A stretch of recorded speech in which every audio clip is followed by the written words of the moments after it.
حضرت عمر فاروق رضی اللہ تعالیٰ عنہ خادم سے کہنے لگے بوڑھی سے پوچھو. تو پوچھا اماں السلام علیکم. وعلیکم السلام.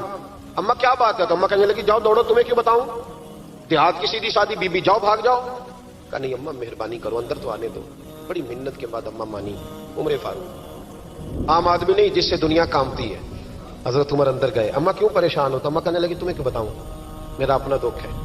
چل اماں بتا دے, تیری مہربانی. اماں کہنے لگی میں ایک بیوہ ہوں, بے اولاد ہوں, کوئی میرا سہارا نہیں. مجھے عمر فاروق سے بڑی شکایت ہے.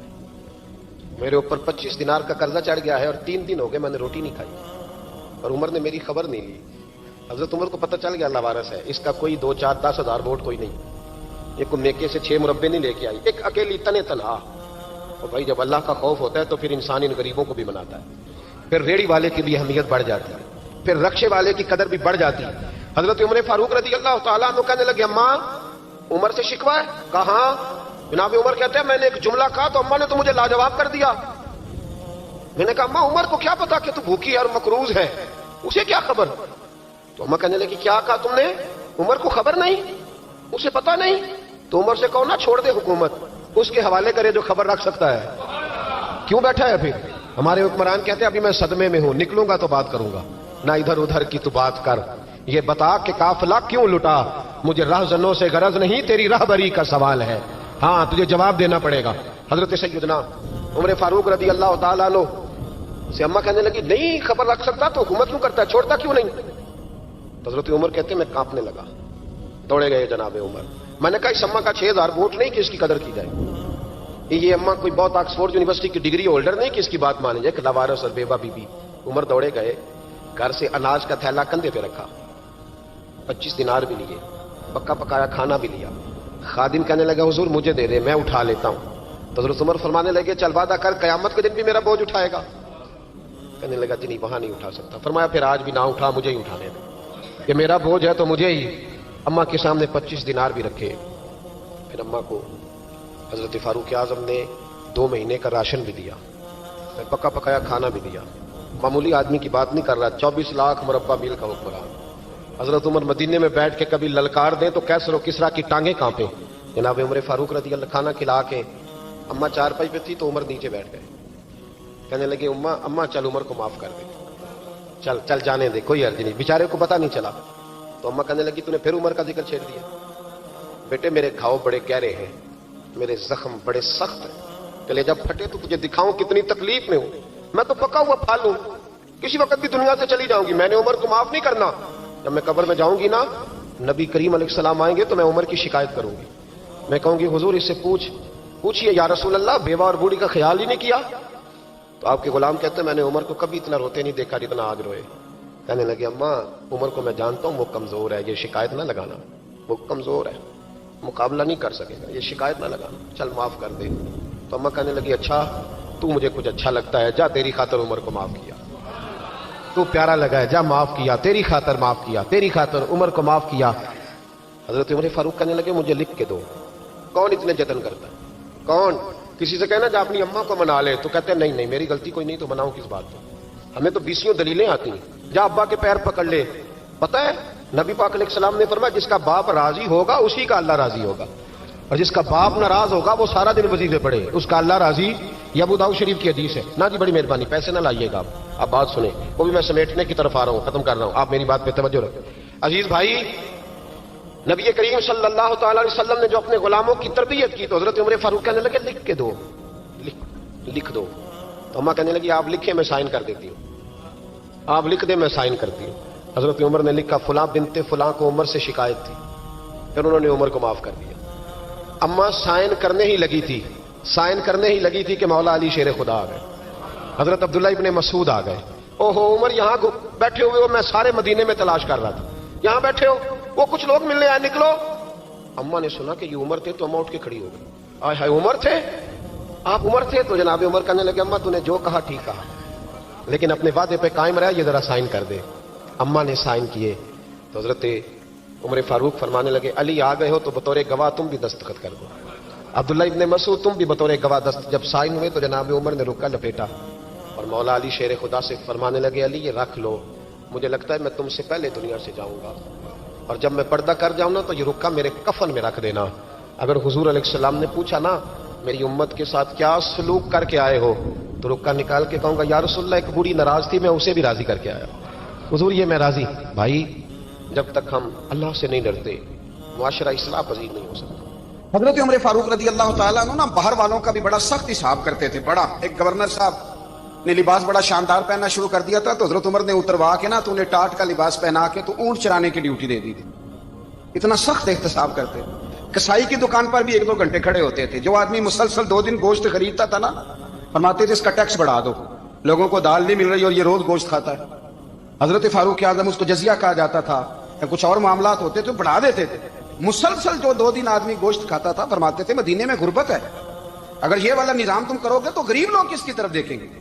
لیکن اس سے زیادہ بڑھ کر جو ان کی زندگی کا معیار اور سٹیٹس تھا وہ یہ تھا کہ اپنے گھر کا خاص خیال رکھتے، خاص توجہ کرتے۔ ملک شام سے اور ایران سے کچھ لوگ آپ کی خدمت میں آئے تو وہاں سے کچھ کنیزیں بھی آئیں، ان کے بادشاہ پیغام لے کے۔ شاہ ایران کی کنیز کو ملکہ نے کہا کہ نا حضرت عمر کی زوجہ کو دیکھ کے آنا ذرا کس طرح کی ہے۔ ہمارے ملک میں کیا کہتے ہیں خاتون اول، جی خاتون، باقی سارے دونوں میں خاتون اول، ذرا خاتون اول کو دیکھ کے آنا۔ تو وہ جب آئی نا گھر میں ملنے تو کہا کہ مجھے میری ملکہ نے کہا تھا کہ عمر کی زوجہ سے اہلیہ سے ملاقات کر کے آنا۔ تو حضرت عمر کی اہلیہ نے نا ایک جوڑا کپڑوں کا دے دیا ملکہ کے لیے اور ایک خوشبو کی شیشی دے دی۔ اب جب وہ تحفے وہاں گئے تو اس ملکہ نے نا کچھ سونے کا سامان بھیجا، کچھ زیورات بھیجے، کچھ تحائف بھیجے۔ جب حضرت عمر کے گھر آئے نا وہ خادم لے کے آیا، اس نے کہا جی آپ کی اہلیہ نے تحفے بھیجے تھے۔ تو جواب میں شاہ ایران کی بیوی نے یہاں جس ملک کا وہ سفیر تھا انہوں نے بھی یہ بھیجے۔ حضرت عمر فاروق نا وہ تحفے لے کے گھر گئے تو جا کے کہنے لگے اپنی اہلیہ سے یہ تو کب سے تحفے تحائف بھیجنے لگ گئی ہے، یہ کب سے نظام شروع ہو گیا؟ تو کہ حضور تحفہ دینا لینا تو ٹھیک ہے، سنت ہے، محبت بڑھتی ہے، تو یہ کوئی قباحت نہیں، اور میں نے اپنی ذاتی استعمال کے لیے جو چیزیں رکھی تھی وہ میں نے دی ہیں۔ تو حضرت عمر فاروق رضی اللہ تعالیٰ عنہ فرمانے لگے ہم نے کسی ملک کے ساتھ اور اس کے بادشاہ کے ساتھ ذاتی تعلق نہیں بنانا، تعلق جو بھی بنے گا رسول اللہ کے دین کی برکت سے بنے گا، ذاتی رشتے نہیں ہم نے قائم کرنے۔ ذاتی آپ کے ملک کی جو ایئر لائن جس کا ہر سال خسارے کا ڈنڈورا پیٹا جاتا ہے نا، وہ ہمارے بادشاہ صاحب اور صدر صاحب اگر غیر ملکیوں کو گھوڑا کبھی بھیجنا ہو نا، گھوڑا تو پورا ایک جہاز گھوڑا لے کے تحفے میں جاتا ہے، پورا جہاز غریب قوم کا یہ سرمایہ، اور قوم بڑی بادشاہ ہے لائنوں میں لا کے ووٹ دیتی ہے۔ 2 کام ہمیشہ لائن میں لگ کے کرنے، ایک بل لائن میں لا کے جمع کرانا ہے اور ایک ووٹ لائن میں لگ کے، تاکہ پھر پورے 5 سال لائن میں ہی لگے رہیں۔ مرضی سے آپ ووٹ دینا پر جو بات درست ہے اس کو سنو۔ حضرت عمر فاروق رضی اللہ تعالیٰ عنہ نے اپنی اہلیہ سے پوچھا کتنے کا تھا وہ تیرا جوڑا اور خوشبو کی شیشی؟ انہوں نے کہا 3 دینار کی۔ فرمایا یہ 3 دینار تیرے اور باقی جو تحفے آئے ہیں وہ تو خود کہہ، چونکہ اس نے تیرے نام بھیجے ہیں، تو کہہ کہ میں مال غنیمت میں دیتی ہوں، تو کہہ میں مسلمانوں کو کہہ۔ تو زوجہ ہنس پڑی، کہنے لگی میں نام بھی کہوں تو مجھے کہنا تو پڑے گا ہی، کہنا تو میں نے ہے ہی، جو کہ سامنے عمر فاروق ہیں، لہذا پر میں کہہ دیتی ہوں میں نے دیا خزانے کو۔ حضرت عمر نے جمع کرا لیا۔ میں یہ کیا بات ہے، میرے گھر والے جو مرضی کریں، ان کا معیار زندگی جس طرح کا مرضی ہو۔ اور حضرت عمر ایک جملہ کہا کرتے تھے، اللہ کرے کہ یہ باتیں اس دور حاضر میں ہماری سمجھ میں آئیں۔ حضرت عمر فاروق رضی اللہ تعالیٰ عنہ اپنے بچوں کو فرمایا کرتے تھے کہ بہت آدمی کو بھوک لگی ہو نا اور پھر اس کی پسند کا کھانا پکا ہو، جتنے شوق سے وہ اس کھانے کو دیکھتا ہے نا، فرمایا اس طرح پوری قوم اپنے بادشاہوں کے خاندان کو دیکھتی ہے، اس تیزی کے ساتھ دیکھتے ہیں کہ ان کے گھر میں کیا ہو رہا ہے، ان کا معیار زندگی کیا ہے، ان کا سٹیٹس کیا ہے۔ سیدنا فاروق اعظم رضی اللہ تعالیٰ عنہ نے اپنے گھر کے اندر اپنے بچوں، آپ کے بچے دونوں کاروبار کے لیے مصر گئے تو وہاں کے گورنر صاحب نے لوگوں سے، ایک بہت بڑا قافلہ گیا مدینے سے مصر تجارت کے لیے، جاتے ہیں نا آج بھی قافلے کئی ملکوں میں، تو یہ گئے تجارت کے لیے۔ تو حضرت عبداللہ ابن عمر، حضرت عبید اللہ ابن عمر، حضرت عمر کے دونوں بیٹے گئے۔ جناب عمر فاروق کے بچے جب وہاں پہنچے تو مصر کے گورنر نے نا لوگوں کو تعارف کرایا کہ یہ عمر فاروق کے بیٹے ہیں، یہ حضرت یہ چودھری کے بیٹے کو کون بتاتا ہے کہ تو چودھری کا بیٹا ہے؟ باہر والے بتاتے ہیں، گھر والے جی۔ اور سیٹھ صاحب کے بیٹے کو کون بتاتا ہے کہ تو سیٹھ صاحب کا بیٹا ہے؟ اور مالک کو کون بتاتا ہے کہ تو مالک کا بیٹا ہے اور یہ کرایہ دار ہے؟ یہ کون بتاتا ہے؟ یہ سوچ ہم دیتے ہیں بچوں کو، چودھری اور کمی کی سوچ، امیر اور غریب کی سوچ، مالک اور کرایہ دار کی سوچ، گھر کے مالک کی اور کام کرنے والے کی سوچ، یہ ہم دیتے ہیں۔ یاد رکھنا یہ ہم دیتے ہیں، یہ ہمارا مزاج ہے، یہ باہر سے نہیں آتی۔ تو کوئی شہزادہ ہے، تو سیٹ ہے، تو نواب ہے، یہ سوچ باہر سے نہیں آتی. یہ اماں سوچ دیتی ہے، اماں، یہ ابا سوچ دیتا ہے. اور پھر جب تباہی اترتی ہے تو اس کے ذمہ دار بھی باہر والے نہیں ہوتے، گھر والے ہوتے ہیں، گھر والے. ہمارے بچوں کی طبیعتوں پر زیادہ نقش باہر والوں کا نہیں ہوتا، گھر والوں کا ہوتا ہے. یاد رکھیے گا. حضرت عمر فاروق رضی اللہ، بچے ہیں، شہزادے ہیں، وہ کاروبار کرنے گئے اور وہاں لوگوں نے بتایا، گورنر صاحب نے، کہ یہ فاروق اعظم کے بچے، امیر المومنین کے. لوگوں نے ان سے زیادہ مال خریدا، تجارت میں زیادہ نفع ہوا. ظاہر ہے کہ وہ آپ کے جو اللہ خیر کرے حکمران ہیں، ان کے کاروبار کتنے ملکوں میں ہیں، کس بنیاد پر ہیں؟ وہ صرف اس بنیاد پر کہ وہ حکمران رہے، ان کے لیے آسان تھا بڑے لوگوں سے تعلقات بنانا. حضرت عمر فاروق رضی اللہ تعالیٰ عنہ کے بچے ڈھیروں مال کما کے جب واپس آئے نا، تو حضرت عمر سے آ کے بچوں نے بطور محبت کا، ابا جی اللہ نے بڑا ہی فضل کیا ہے، بڑا مال کمایا الحمدللہ، یہ دیکھیں کتنا نوازا ہے. تو حضرت عمر کہنے لگے سارے قافلے نے اتنا ہی کمایا ہے؟ سارے قافلے نے اتنا ہی کمایا ہے؟ تو حضور نہیں، سارے قافلے نے اتنا نہیں کمایا، سب کو اتنا نہیں ملا. وہ تو وہاں گورنر صاحب نے لوگوں کو تعارف کرایا تھا کہ یہ عمر کے بچے ہیں، تو لوگوں نے پھر ہم سے بڑا ہی خریدا. تو حضرت عمر فرمانے لگے ٹھیک ہو گیا، میں بات سمجھ گیا، اس طرح کرو، جو تمہاری اصل زر تھی نا، جو راز تھی، وہ رکھ لو، اور باقی سارا مال خزانہ میں جمع کرا دو. اس لیے کہ یہ تم نے تجارت نہیں کی، یہ تم نے اپنے باپ کا نام بیچا ہے، یہ تم نے امیر المومنین کے بیٹے ہونے کا فائدہ اٹھایا ہے. فرمایا یہ تمہارا نہیں حق، یہ مسلمانوں کا ہے، اس لیے کہ یہ مال تم نے محنت سے نہیں کمایا، یہ باپ کی کرسی کا فائدہ اٹھایا ہے. اور فرمایا اگر تم نے مال جمع نہ کرایا تو میں مال بھی لے لوں گا زبردستی، اور کوڑے بھی ماروں گا، ڈبل سزا دوں گا. مرضی سے جمع کراؤ گے تو کوڑوں سے بچ جاؤ گے. بڑے بیٹے نے تو جمع کرا دیا، تو چھوٹا تھوڑا پریشان ہوا. تو حضرت عبداللہ ابن عمر چھوٹے کا ماتھا چوم کے کہنے لگے بیٹے چپ کر کے جمع کرا، یہاں بھی فخر کر کے ہم عمر کے بیٹے ہیں، اور قیامت میں بھی فخر کریں گے کہ ہم فاروق اعظم کے بیٹے ہیں. یہاں بھی ناز کریں گے اور وہاں بھی ناز کریں گے کہ عمر کے بچے ہیں. ہمارے باپ نے خود بھی حلال ہی کھایا ہے، اور جب ہماری کمانے کی باری آئی ہے تو ہمیں حکم بھی حلال کھانے کا دیا. بھائی ہمارا مزاج نہیں. بچہ جب لے کے آتا ہے 2 لاکھ روپیہ تو کبھی پوچھا کہاں سے آیا ہے؟ جب وہ پہلے دن غلط دوستوں کے پاس جا کے بیٹھتا ہے تو کبھی نکالا گھر سے اسے؟ یہ بہت سارے خمیازے ہمیں اس لیے بھگتنے پڑتے ہیں کہ ہم ابتدا میں سوراخ بند نہیں کرتے. جب اس میں شگاف پڑ جاتا ہے، سیلاب آتا ہے، تو ہمیں ہوش آتی ہے. حضرت عمر نے اپنے گھر میں نگرانی رکھی، کڑی نگرانی. زیادہ نماز گھر میں پڑھتے تھے حضرت عمر، نفلی نمازیں زیادہ کیوں بھلا؟ بھائی یاد رکھیں کہ آپ نے اگر سجدہ کرنا ہے تو بچہ لیٹ جائے گا، وہ اسے پتا کوئی نہیں سجدہ کیا ہے. لیکن جب گھر میں کبھی قرآن ابا جی کھول لینا، جب ابا جی کا موڈ بن جائے نا لیکچر دینے کا، وہ گھر میں شروع ہو جاتے ہیں، کہتے ہیں آپ لوگ نماز نہیں پڑھتے اس لیے میرے کاروبار میں برکت کوئی نہیں. تم سویرے قرآن پاک نہیں کھولتے تو میں تباہ ہو گیا. تو میاں آپ نے کب گھر میں قرآن پاک کھولا تھا؟ آپ نے کب نماز پڑھی؟ آپ نے کب گھر کے اندر اللہ رسول کا ذکر کیا تھا؟ آپ نے کب حدیث چھیڑی؟ آپ نے بھی تو گھر کے اندر جب بھی آپ آئے ہیں تو آپ نے وہی کچھ کیا جو دنیا دار کرتے ہیں. آپ بھی تو اپنا موبائل لے کے اللہ کونے میں بیٹھ گئے. آپ نے بھی تو کہا کہ اب تمہارے چینل ختم، اب میری مرضی والا چلے گا. تو جو آپ نے کیا ہے بچے بھی وہی کام کریں گے. آپ نے بھی گپ شپ لگائی ہے تو وہ بھی لگا رہے ہیں. یہ سمجھ لیں جو کام آپ کریں گے آپ اپنے بچوں کی سیرت میں اس کا جلوہ دیکھ لیں گے. بڑی پکی سی بات ہے کہ آپ کو بچے کی عادتیں دیکھ کے سمجھ آ جائے گی کہ میں بھی یہی کرتا تھا اور یہ بھی. حضرت عمر فاروق رضی اللہ تعالیٰ عنہ وصال فرما گئے تو آپ کے وصال کے بعد حضرت عثمان غنی رضی اللہ تعالیٰ عنہ نے آپ کی ایک بیوہ سے نکاح کیا. حضرت عمر کی ایک بیوہ سے جب وہ آپ کے نکاح میں آئی تو کہنے لگی حضرت عثمان غنی سے کہ حضور نہ تو میں خوبصورت ہوں اور نہ میں جوان ہوں، نہ آپ کی کوئی خدمت کر سکتی ہوں، میرے ساتھ نکاح کرنا سمجھ میں نہیں آیا. کیا شاندار جواب دیا حضرت عثمان غنی نے، کیا خوبصورت جواب دیا. فرمانے لگے میں نے اس لیے نکاح نہیں کیا کہ مجھے تمہارے حسن سے دلچسپی تھی یا تمہاری خدمت کی ضرورت تھی. میں نے تو اس لیے نکاح کیا ہے کہ مجھے بتاؤ عمر فاروق گھر کے اندر اپنے رب کی عبادت کس طرح کرتے تھے، وہ قرآن پاک کس طرح پڑھتے تھے، وہ رویا کیسے کرتے تھے، استغفار کا طریقہ کیا، کس وقت کس انداز میں وہ اپنے رب کو یاد کرتے تھے. اس لیے کہ عمر کئی دفعہ گھر سے آتا تھا تو میں اس کے چہرے پر نور دیکھا کرتا تھا، میں روشنی دیکھتا تھا، ایک معیار دیکھتا تھا. نکاح اس لیے کیا ہے کہ مجھے عمر کی جو گھر کے اندر کی عبادت ہے اس سے آگاہ کرو، تاکہ عثمان غنی بھی چاہتے ہیں اس طرح کے عمل کرو جس طرح کے عمر فاروق کر کے گئے ہیں.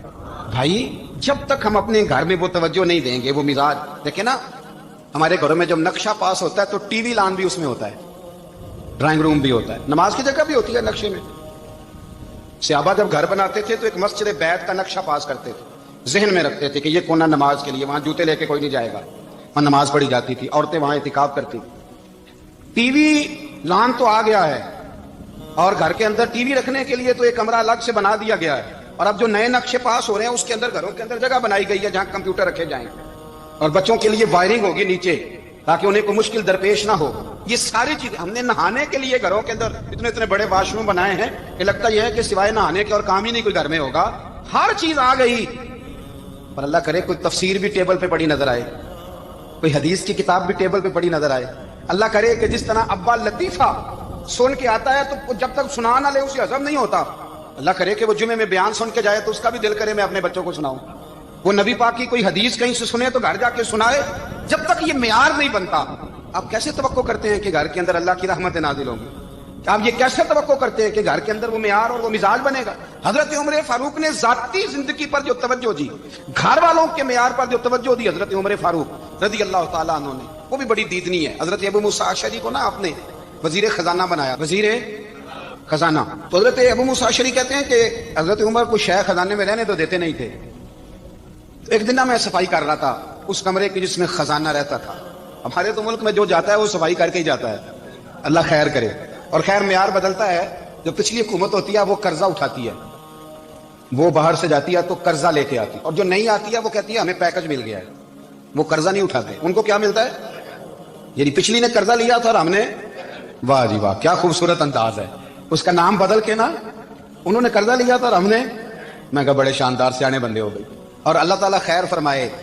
ہمارے جو بڑے شاندار قسم کے دوست ہیں نا, شاندار, جن کا ادب سے نام لیتے ہیں, وہ عرب کے بادشاہ ہیں.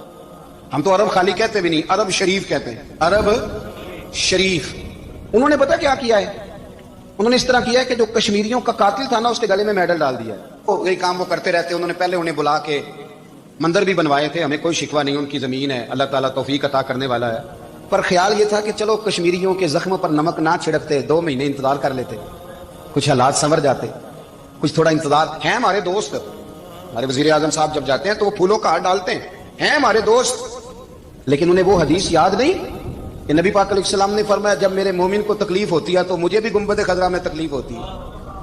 انہیں نہ کشمیریوں کا خون یاد نہیں آیا, انہیں برہان وانی کی کٹی ہوئی لاش یاد نہیں آئی, انہیں 30,000 بیوہ عورتیں 30,000 بیوہ عورتیں یاد نہیں آئی, 30,000 بیوہ عورتیں جن کے سہاگ اجڑ گئے, اور انہیں 1.25 لاکھ یتیم بچہ یاد نہیں آیا جو یتیمی کی زندگی گزار رہا ہے. اور اس کے باوجود بہت بڑے ذمہ دار ہے وہ. مجھے پڑھ لینے دو آج احمد فراز کا شعر. وہ ہمارے مکتب, کوئی ایسا نہیں کہ وہ مولوی تھا, وہ خیر جانبدار تھا, پر مجھے آج پڑھ لینے دو اس کا شعر. ایک کلیجے کا درد ہے, پڑھ لینے دو. اس نے کہا تھا کہ پڑھتا ہوں تو کہتی ہے یہ خالق کی کتاب ہے مثل یہودی یہ سعودی بھی عذاب, اس قوم کے بارے میں کیا لکھوں فراز, کعبے کی کمائی سے جو پیتے ہیں شراب, کعبے کی کمائی سے جو پیتے ہیں شراب, اس قوم کے بارے میں کیا لکھوں فراز, کہ کعبے کی کمائی سے جو پیتے ہیں شراب. میں خیال نہیں آیا تمہارا صرف دین یہ ہے کہ قبریں گرا دو, مزارات گرا دو, فقط یہ دین ہے؟ کوئی نبی پاک کے روزے کی طرف منہ کرے تو اسے مشرک ہو, یہ دین ہے؟ اس کا نام مذہب رکھا تم نے. مذہب تو اس کا نام ہے کہ جو رسول اللہ کا نام لینے والا ہے وہ ہمارا یار ہے, اور جو نبی پاک کا نام لینے والا نہیں ہمارا اس سے کوئی تعلق ہے, یہ دین ہے. حضرت عمر فاروق کی سیرت سنا رہا ہوں, حضرت عمر کی. حضرت ابو موسیٰ اشعری نے ایک عیسائی کو منشی رکھا تھا, اکاؤنٹ آفیسر حضرت ابو موسیٰ اشعری نے. تو حضرت عمر فاروق بول پڑے, کہنے لگے تمہیں مسلمان کوئی نہیں ملا تھا, کلمہ گو نہیں تمہیں نظر آیا, کشمیریوں کی لاشیں نظر نہیں آتی, ان کا خون بہ رہا ہے, تباہی اتر رہی ہے, اور تم قاتل کو گولڈ میڈل پہنا رہے ہو. اور یاد رکھنا جب مسلمانوں کی بچیاں روندی جاتی ہوں نا تو پھر اسلام امن کا درس نہیں دیتا, پھر اسلام جہاد کی بات کرتا ہے, پھر اسلام جہاد کی بات کرتا ہے, جہاد کی. وہ قومیں غیرت مند نہیں ہوتی کہ جن کے گھروں میں آگ لگی ہو اور وہ غیروں کو ہار پہناتی پھرے. اللہ کا کچھ خوف کرو, زندگی مختصر ہے. دبئی میں کتنے رہے اور کتنے چلے گئے, خدا رہا کچھ. خدا تم سے اچھے تو وہ نیو یارک کے رائٹر ہیں جو کم از کم اپنے کالموں میں کشمیر کی بات کرتے ہیں. تم سے اچھا برطانیہ کا وہ شخص ہے جو کم از کم BBC لندن پہ رپورٹ جاری کرتا ہے تو کہتا ہے کشمیر پہ ظلم ہو رہا ہے. تم سے تو وہ اچھے رہ گئے. تم نے بات کرنا تو دور کی بات, تم نے دشمنوں کے گلے میں ہار پہنانے شروع کر دیے. کل جب پوچھیں گے بلا کے تم کو اپنے سامنے, کیا جواب جرم دو گے تم خدا کے سامنے؟ بڑی تکلیف ہوئی, بڑی تکلیف ہوئی. وہ نا منصور حلاج کو پھانسی دی جا رہی تھی تو حضرت جنید بغدادی بھی آ کے دیکھنے لگے. تو منصور حلاج کہنے لگے بابا سارا زمانہ دیکھے پر تو نہ دیکھ, سارا زمانہ تماشا دیکھے انہیں تو پتا کوئی نہیں نا, تو نہ دیکھ. عرب شریف والو, ٹرمپ اسے انعام دیتا تو تکلیف کوئی نہیں تھی, ملکہ وکٹوریا اسے انعام دیتی تو تکلیف کوئی نہیں تھی, پر تم تو نہ ایسا کرتے, تم تو اپنے تھے.